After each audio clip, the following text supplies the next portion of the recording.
Hello everybody and welcome back. It is Jeff again, coming to you from the Minecraft vanilla server. And let me tell you, some of the worst things to do is be a night shift employee in a big city. Well, I guess not a big city per se. I am in a big city. A big city is probably even worse, but even where I'm at here in DC, it is the worst possible. This sheep gets himself hidden in this corner. He just does not want to be sheared. I'm tempted. Ah, I got him. Haha. But because city folk, city life kind of stops in the middle of the night.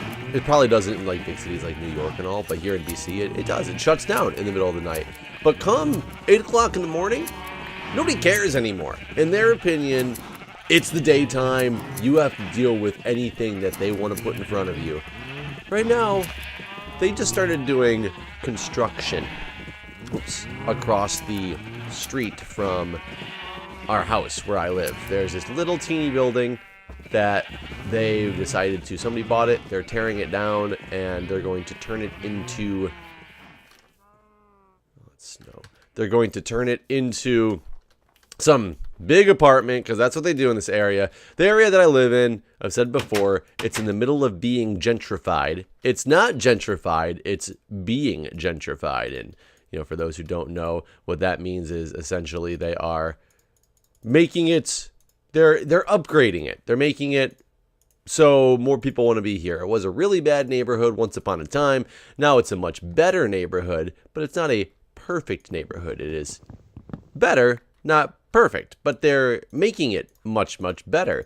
And when that happens in a place like DC, what ends up happening essentially is it severely increases the rent, as well as, there we go, severely increases the rent, as well as just makes a lot more people move into said area.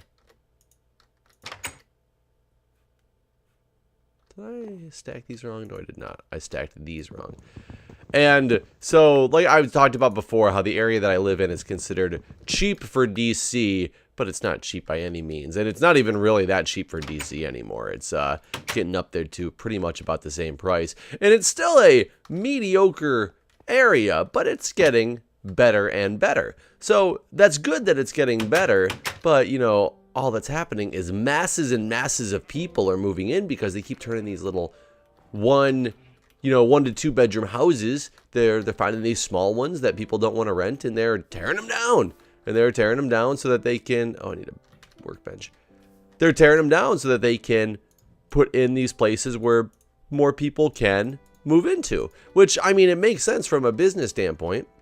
But what that does is not only have they started blocking off even more of the parking spots in front of my house, so it's making it just more and more difficult to be able to, find parking, especially if you come home in any time that's like not, or that's during any type of after work time. Like, it's funny, during rush hour, like in the early morning, you can easily go find any place that you want to be because of that want to park, because of the fact that there's so many people leaving to go to work that you just got your like pick of the litter. You wait an hour though, when everything kind of settles back out the other way, and good luck finding a spot to park. I've multiple times when I get home from a night shift, especially like, getting home at 4 o'clock in the evening, that's fine. Getting home at 7 a.m. or 7 p.m. or 8 p.m. by the time I actually get home, that does not work out as well, because it all of a sudden is extremely full. So it gets really annoying. But now,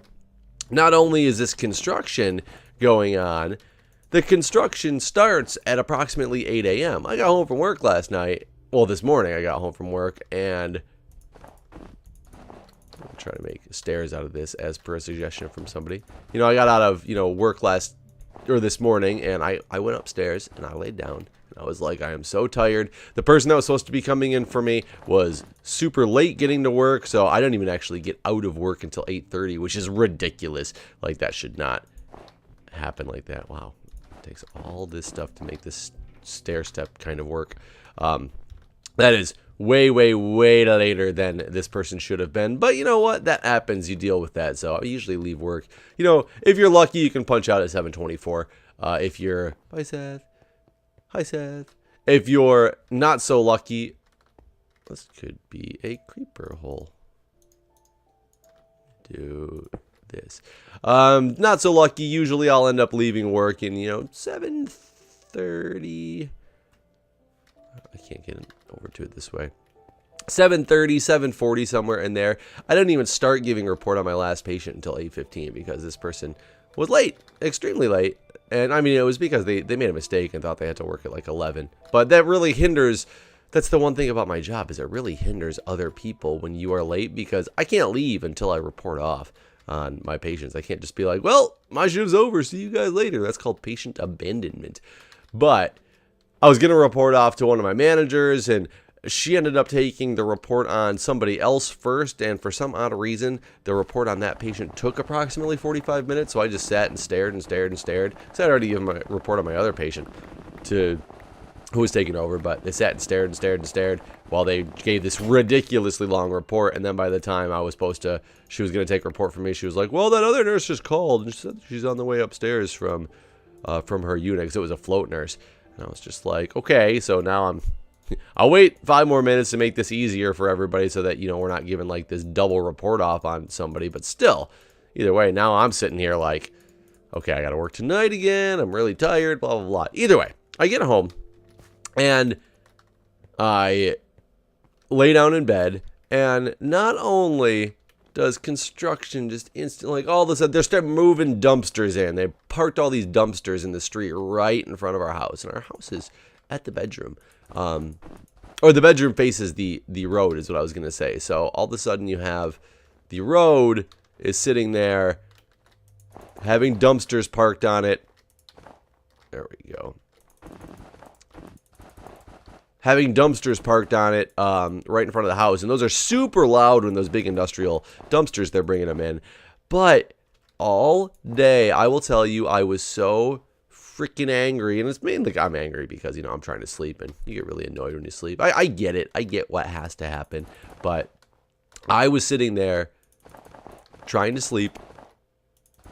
And it sounded like this guy I couldn't figure out what was going on at first. I'm like, I hear shoveling. Who is shoveling? There's no snow left anymore. Who could be shoveling possibly outside right now? There isn't any snow left.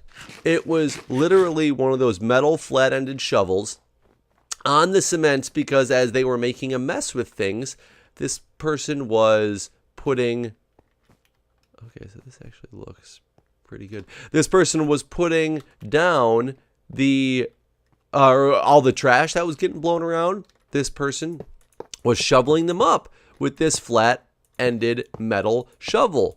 And that was basically their job the entire day, right in front of my bedroom window. I mean, granted, I'm upstairs, but like on the sidewalk in front of my bedroom window, he was making sure the sidewalk stayed clean. But it was metal shovel scraping against cement sidewalk all day long. And let me tell you, that sound is horrendous. It's that like nails on a chalkboard type sound. That it just makes me cringe every time. And I sat there and I would it'd go away for about 5 or 6 minutes, and I was so tired that I would fall asleep, but I'd be awoken by this sound again, and it would startle me every single time it happened. I was just like, oh God.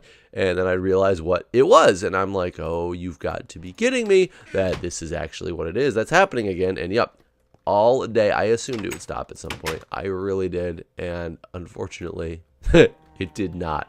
Now, what repercussions does that have? Not only am I about to take off and go to work here in a couple minutes, and I am tired as hell right now because I didn't get hardly any sleep during the day, but obviously I'm playing Minecraft in a very horrible way as I'm running back and forth trying to accomplish one task. But I was supposed to record the Survivor recap today, and unfortunately I was unable to because the time frame that Guude was free to be able to do it was a couple hours earlier than I would have normally had to get up for work. And since I had missed out on so much sleep, I basically got up at that time and realized I had only actually gotten approximately 1 hour of sleep. And I wrote to Guude and I said, dude, I can't do this right now. We'll have to try to find another time or possibly skip out on the Survivor recap this week because I don't think I can physically partake because I am that tired. I will probably die, and I need to get some more sleep before I go to work because, no offense, work is more important to me because people's lives are on the line. I know, sorry if I burst your bubble because I should, take it more seriously. I should take Survivor more seriously than my work and where people's lives are on the line, but that is the way it is, guys. So I apologize if we don't get the recap in this week. If not, we'll just do a double episode next week. I will, do that. That's what we can do. And hopefully it's fine and doesn't really cause that big of an issue. It's not really like it's going to cause an issue. I just feel bad because it's things that I really like to make sure that I can keep up with. When I start a series like that, I like to make sure I don't miss episodes. And I'm already in the bad right now. I feel so bad for poor the Merry Gamer. We actually have come very behind on episodes, and it's nothing to do with him. It's straight up with me because of the fact that I have been unable to get some time in that we can record again, and the poor guy keeps asking me. He's so nice about it too. He's like, "Hey Jeff, you think you're gonna be able to record again soon? Like we're out episodes." And I'm like, "I know, dude. I'm so sorry. Like my planning's been off." He's like, "Yeah, no problem. We'll just figure something out." He's so nice about it, and I feel bad because I'm probably screwing up a time slot in his channel as well.